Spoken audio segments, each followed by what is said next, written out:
오늘의 성경 말씀은 봉사입니다. 베드로 대사도께서 유언과 같은 말씀으로 저 가바도기아, 비두니아, 흑해 남쪽 지금의 카부카스, 남러시아 지역의 사람들에게 주시는 유언의 말씀과 같은 것이 오늘의 성경의 본문 말씀입니다. 베드로 전서가 쓰여질 때가 AD 62년부터 64년경, 베드로가 순교당해가지고 죽을 때가 67년 내지 68년경이었습니다. 이렇게 되면 베드로 대사도가 엄청난 핍박과 박해를 로마에서 받고 있을 때에 바로 편지를 저 가바도기아 사람들에게 보낸 편지입니다. 그러면서 흩어진 무리들에게, 흩어진 나그네들에게, 흩어진 성도들에게 편지를 쓰고 있습니다. 왜 흩어졌습니까? 그 사람들은 본시 골로새에 있었습니다. 그 사람들은 본시 에베소에 있었습니다. 그 사람들은 소아시아에 있었습니다. 그런데 예수를 믿는다 해가지고 핍박을 받고 박해를 받으니까 저 올라가고 해가지고 어디까지 올라갑니까? 저 북쪽에 산 위에까지, 꼭대기까지 올라갑니다. 그래 산 위에 꼭대기 살지도 못하고 꼭대기 속에 흙을 파가지고 톡을 속에 들어가서 숨어서 예수 믿고 신앙생활을 한 사람, 엄청나게 핍박을 받고 쫓겨난 사람들 아닙니까? 흩어진 나그네. 그들에게 베드로 대사도께서 주시는 말씀입니다. 너희들이 핍박을 당해도 봉사하라. 너희들이 박해를 당해도 봉사하라. 너희들이 순교를 당한다 하더라도 끝까지 죽도록 봉사하고 충성하라. 바로 자신도 엄청난 핍박을 받고 있으면서 핍박받는 같은 위치에 있는 성도들에게 너희들 신앙생활이라는 것은 이거야. 성도들의 믿음의 생활이라는 것은 이거야. 하나님 앞에 봉사하고 하나님의 교회를 위하여 충성을 하고 예수 그리스도의 진리를 위하여 봉사하는 것이 성도들의 신앙생활이야. 바로 이 편지를 주고 있습니다. 과거의 봉사는 어땠습니까? 신앙의 선배들, 초대교회 성도들의 봉사는 시간을 가리지를 않았습니다. 물질을 가지를 않았습니다. 내 몸을 아끼지를 않았습니다. 내 재물, 물질을 아끼지를 않고 모든 것 다 하나님의 영광을 위해, 하나님의 교회를 위하여, 예수 그리스도의 진리를 위하여 자기의 시간도 몸도 자기의 재물도 다 바치고 헌신하고 봉사했던 사람들이 믿음의 선진들이 아니었습니까? 그러면 오늘날의 우리들의 봉사는 어떤 봉사인가? 현실의 봉사는 어떤 봉사인가? 아까워해요. 인색해요. 언제부턴가 봉사할 때에 시간을 계산을 합니다. 시간을 따집니다. 요즘에 현대인들은 시간이 뭡니까? 시간이 곧 돈이다. 봉사를 하면서 시간 따지고 시간 따지다가 보니까 돈이 나오고 봉사를 돈으로 계산하는 것이 오늘날의 현실적인 성도들의 모습이 아니겠는가. 교회 봉사는 할 일 없는 사람, 시간 많이 남은 사람, 일 없는 사람, 그런 사람들이 나 봉사하는 것이지. 그렇게 하면서 아주 치부해버리는 것이 오늘날의 현실이 아니겠는가. 성경에서 봉사는 무엇이라고 얘기를 합니까? 하나님의 선한 청지기와 같이 하나님의 뜻을 위하여, 하나님의 영광을 위하여 봉사하라. 그리고 또 하나님의 나라를 위하여 충성을 다하라. 바로 이것이 성경적인 봉사의 요구입니다. 예수님께서 마가복음 10장 45절 말씀에 예수님께서 오시는 목적이 봉사래요. 예수님께서 하나님의 보좌 우편에서 이 땅으로 내려오시고 성육신하신 그 목적이 무엇인가? 내가 이 땅에 와서 섬김을 받으려 함이 아니라 많은 사람들을, 내 목숨을 많은 사람들의 대속물로 주고 섬기려 하고 내가 왔노라. 예수님의 오신 목적 섬기려고, 예수님의 오신 목적 봉사하려고 오셨다. 그런데 오늘날 우리들의 봉사는 어떤 봉사인가? 나의 봉사는, 여러분들의 봉사는 어떤 봉사였는가? 다시 한번 생각을 해봅니다. 봉사란 말은 히브리어로 아바드란 얘기입니다. 납작 엎드리다라는 그런 말입니다. 봉사는 헬라어로 디아코니아라는 말입니다. 디아코니아, 바로 이것은 시중을 들다라는 그런 말입니다. 합해보면, 히브리어, 헬라 합해보면 납작 엎드려서 시중을 들다라는 얘기입니다. 그런데 이 봉사라는 말, 아바드라는 말은 어떤 말입니까? 마땅히 섬김을 받을 자가 오히려 납작 엎드려 가지고 섬긴다. 바로 이런 뜻이 봉사다라는 얘기입니다. 또 하나님께서 기뻐하시는 봉사가 어떤 봉사인가? 8절 말씀 읽지를 않았습니다. 2절 앞입니다. 무엇보다 뜨겁게 사랑할지니 사랑은 허다한 죄를 덮느니라. 우리가 봉사하되 봉사 속에는 반드시 함께 사랑이 녹아 들어가야 된다. 보통 사랑을 사람들이 얘기를 할 때 불로 표현합니다. 불 같은 사랑, 열정적인 사랑, 꺼지지 않는 사랑, 끊을 수 없는 사랑, 불로 표현합니다. 바로 이 봉사도 사랑이 들어갈 때 끊어지지 않는, 열정적으로 봉사할 수 있는 봉사가 될 수가 있습니다. 그래서 봉사할 때는 반드시 가슴이 사랑으로 뜨겁게 달궈질 때에 봉사는 아름답게 이어질 수가 있을 것입니다. 봉사에 대해서 나 과거에 한 번 했다, 그게 한 번으로 딱 끝나는 것을 봉사라고 얘기를 하는가? 봉사의 지속성, 봉사의 계속성이 있습니다. 한 번 하는 게 아니라 생활 속에서 계속해서 봉사하고 또 봉사하고 봉사하고 또 봉사하고, 바로 이 봉사를 하나님께서 기뻐하시는 봉사입니다. 봉사의 두 가지입니다. 어떤 사람이 있으면 그 사람의 약점을 잡고 그 사람을 이용하기 위해서 잘해주는 것, 이게 봉사인가? 또 한 봉사가 또 다른 봉사가 있는데, 그 사람이 부족하거든, 약점이 있거든, 흠이 있거든, 연약하든 간에 그 사람의 인격적인 것을 보고 그 사람을 불쌍히 여기서 따뜻한 사랑으로 모든 것을 덮어주는 봉사. 어떤 봉사가 진실한 봉사이겠습니까? 농가에서 돼지에게 구정물을 줍니다. 찌꺼기를 주죠. 그런데 이 돼지 태어나가지고 여태껏 사료를 먹어보지를 않았습니다. 계속 구정물 찌꺼기만 먹고 자랐죠. 그런데 주인님께서 웬일인고 오늘 하루는 사료를 줘요. 비싼 사료를 말입니다. 왜 줬을까? 바로 그날은, 그 다음 날은 돼지를 잡아서 출하시키는 날이에요. 돼지를 팔로 시장에 나가서 파는 날이에요. 왜? 근수 높이려고. 근이란 말은 젊은 사람은 잘 모를까요? 키로수를 높이려고 해서 사료를 줘가지고 이 돼지한테 잘 먹여가지고 팔기 위해서. 사람들도 잘해줍니다. 잘해주는데 여기에 이용하기 위해서, 사람들도 잘해주는데 이 사람에 대해서 약점을 내가 채가지고 그 사람의 잘못된 것을 내가 이용하기 위해서 내가 잘해준다. 바로 이런 봉사는 봉사가 아니죠. 가면 쓴 봉사죠. 가짜 봉사이죠. 진정한 봉사는 사랑이 들어 있어야 합니다. 가끔 신방을 가다가 보면 이런 분들하고 마주쳐요. 장애인 봉사하는 사람들, 그 사람들과 마주치게 되는데, 그 사람들이 땀을 흘리면서 그 집에 가서 식당, 부엌을 다 청소를 해줍니다. 장애인 집에. 그러면서 이불을 빨아줍니다. 그러면서 또 방도 치워줍니다.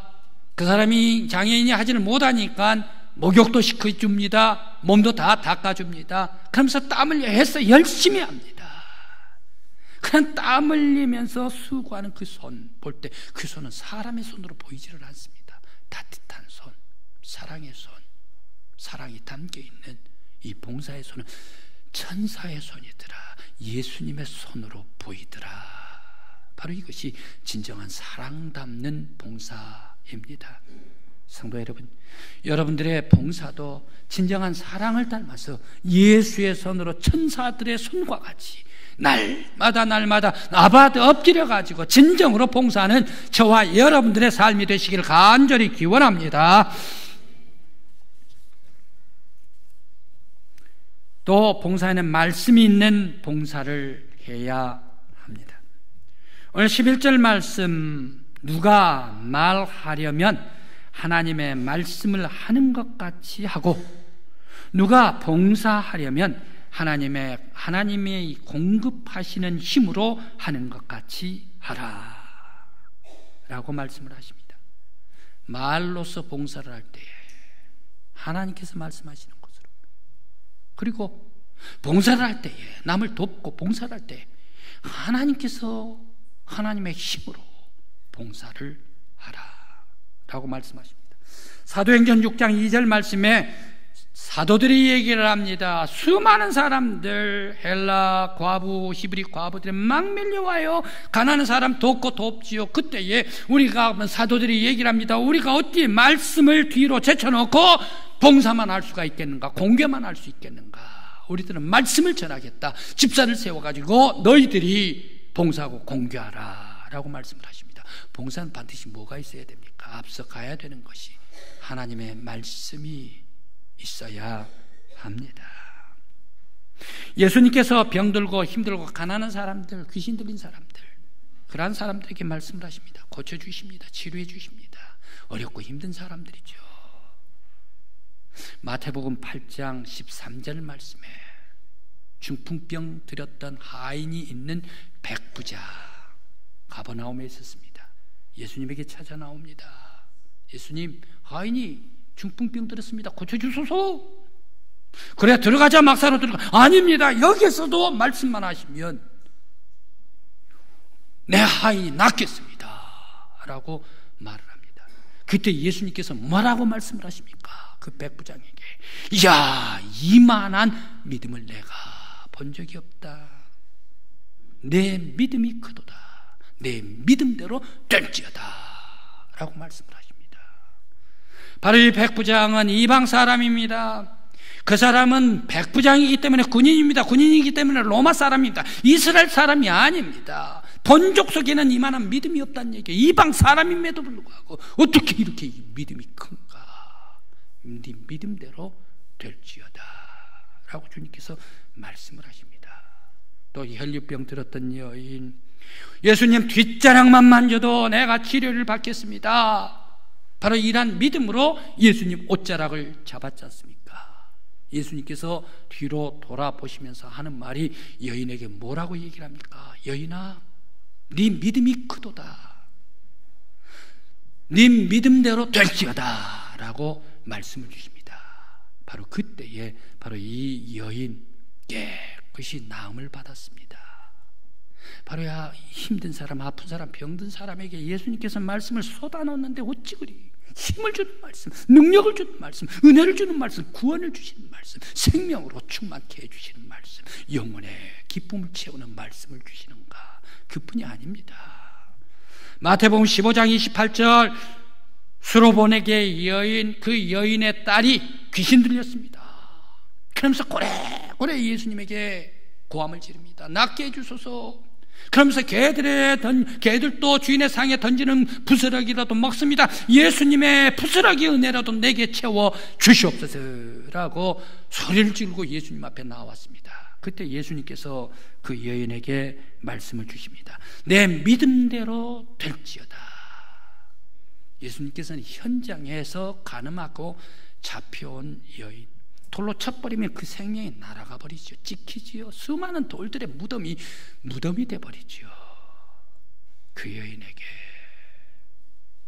얘기를 합니다. 수많은 사람들에게, 누구든지 죄 없는 사람이 돌로 치라.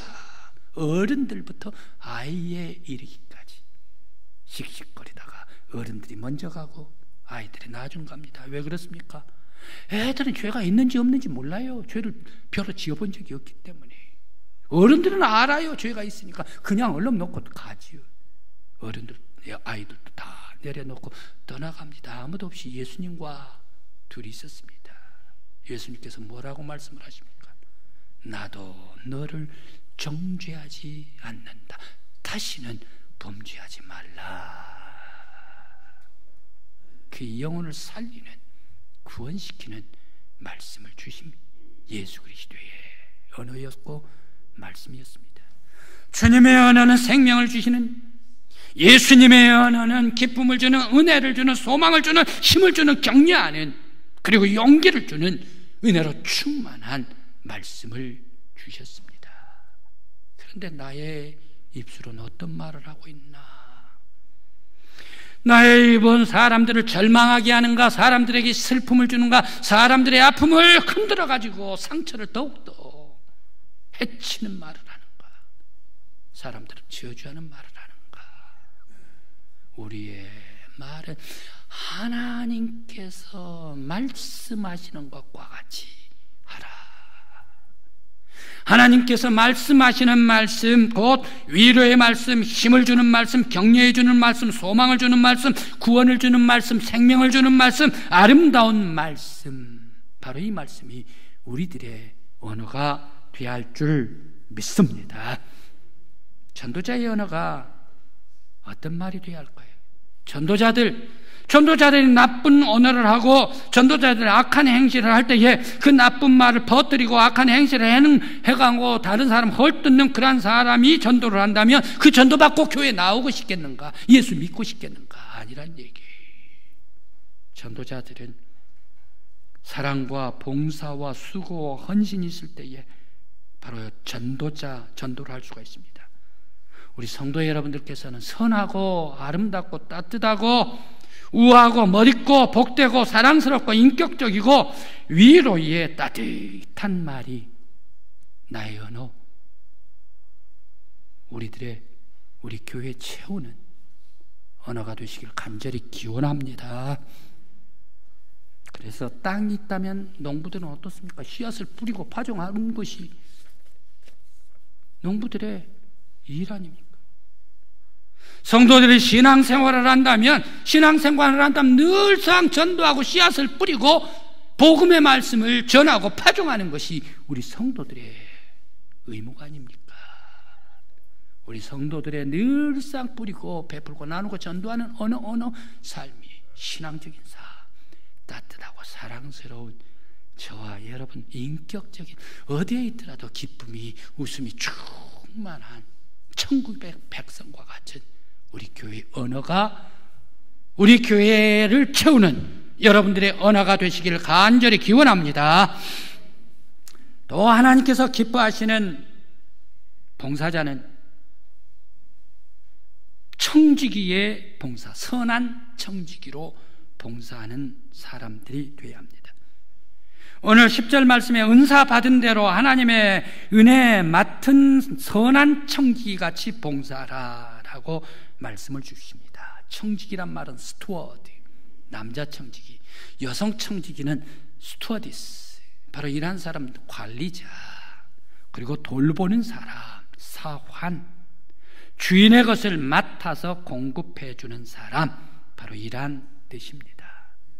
하나님께서 우리에게 맡겨주신 것이 있습니다. 재능이 있습니다. 달란트가 있습니다. 능력이 있습니다. 재물이 있습니다. 특별한 은사도 있습니다. 돈도 있습니다. 힘도 있습니다. 능력도 있습니다. 또 지혜도 있습니다. 하나 여러분들 질문을 할 테니까 뒷말은 여러분들이 채워주시길 바랍니다. 군뱅이도 구르는 재주가 있다. 군뱅이도, 하찮은 군뱅이도 재능이 있대요. 하나님께서 주신 달란트가 있대요. 군뱅이도 이렇게 재능을 하나님께서 주셨는데 사람들한테 재능을 안 주었겠는가? 이 좋은 재능, 능력, 지혜, 이것으로 우리들은 어떻게 써야 되는가? 바로 하나님께서 맡겨주신 것을 가지고 하나님의 뜻과 영광을 위해서 사용해야 될 줄 믿습니다. 아더베리라는 사람이 있는데 그 사람의 후예가 있습니다. 후예라 그러니까 굉장히 위대한 사람 같다 이렇게 생각할지 모르겠습니다만은 이 아더베리라는 사람은 도둑이었습니다. 도둑, 대도. 그런데 이 사람은 꼭 부자들만 집에 털었대요. 가난한 사람들은 털지를 않았대요. 생각해 보십시오. 도둑들이 가난한 사람 집 가지고 뭐 하려고 들어가서 털어요? 있지도 않고. 가난한 사람들 집 가면 없어서 자기가 내놓고 도와줘야 할 판인데 그 집에 뭐 하려고 들어가서 도둑질해요? 도둑들은 전부 다 부잣집 털려고 그러겠죠. 별반 위대한 도둑도 아닌데 털었대요. 아무튼 부잣집을. 그런데 털다가 총을 3방 맞았다네요. 그런데 그 총이 하필이면 파편이 튀어가지고 유리 쪽에 자기 눈에 꽂혀버렸다네요. 얼마나 고통스러운가. 잡혔죠. 18년간 감옥에 들어갔죠. 고통 속에서 닷새는 내가 도둑질 안 해야 되겠다 각오를 했대. 이제 만기 출소를 해가지고 나왔는데 조그만 마을에 새롭게 살면서 재양 군인의 회장이 됐대. 그러면서 아주 그 동네 마을을 잘 가꿨대. 소문 나니까 기자들이 찾아왔네요. 이 질문 저 질문합니다. 그 질문 중에 특별한 질문이 있습니다. 우스운 질문인데요. 당신은 부잣집에 도둑질을 했는데 누구 집에 가서 제일 많이 도둑질 했습니까? 그 부자의 이름은 뭡니까? 질문도 아닌 질문을 했대요. 그러니까 이 아드베리가 대답을 합니다. 거기에 또 대답을 하면서 별반 내가 부잣집 도둑 한 그 이름들 뭐 얘기할 것도 없지만 그러나 내가 도둑질한 사람이 있습니다. 그 사람은 아드벨입니다. 아드벨이? 자기 이름을 얘기를 하는 거예요. 무슨 얘기인가? 바로 나는 제일 큰 도둑질을 한 집이 있는데 그 사람 집은 내 자신 아드벨이 내 자신입니다. 하나님께서 나에게 재능을 주고 하나님께서 나에게 달란트 능력도 주셨는데 이 능력을 사회에 이 능력을 사람들에게 썼다 하면 훌륭하게 사회에 공헌할 수 있는 사람이 되었을 것입니다. 그런데 나는 내 자신 내 인격을 도둑질해가지고 나는 지금 3분의 2 성인으로서의 인생을 허송세월 해버리고 묻혀둬버리고 말았습니다. 나를 도둑질했습니다 라고 위했답니다. 여러분, 하나님께서 주신 달란트, 하나님께서 주신 재능, 하나님께서 주신 지식, 하나님께서 주신 부, 하나님께서 주신 물질, 이란 것을 마치 묻혀준 금덩어리와 같이 묻어둬 버리면 우리들은 바로 이 아드벨이 이 사람과 무엇이 다를 것이 있는가? 성도 여러분, 오늘 대사도 베드로 사도께서 말씀을 주십니다. 핍박을 받고 있는 성도들에게 말씀을 주십니다. 인생이란 것은, 믿음이란 것은, 신앙생활이라는 것은 핍박을 받아도 봉사요. 내가 순교를 당한다 하더라도 끝까지 하나님의 영광을 위하여 봉사하고 헌신하는 것이 신앙생활이야. 오늘 성도 여러분, 바로 여러분들이 하나님 앞에 진실로 봉사하는 여러분들이 되시길 바랍니다.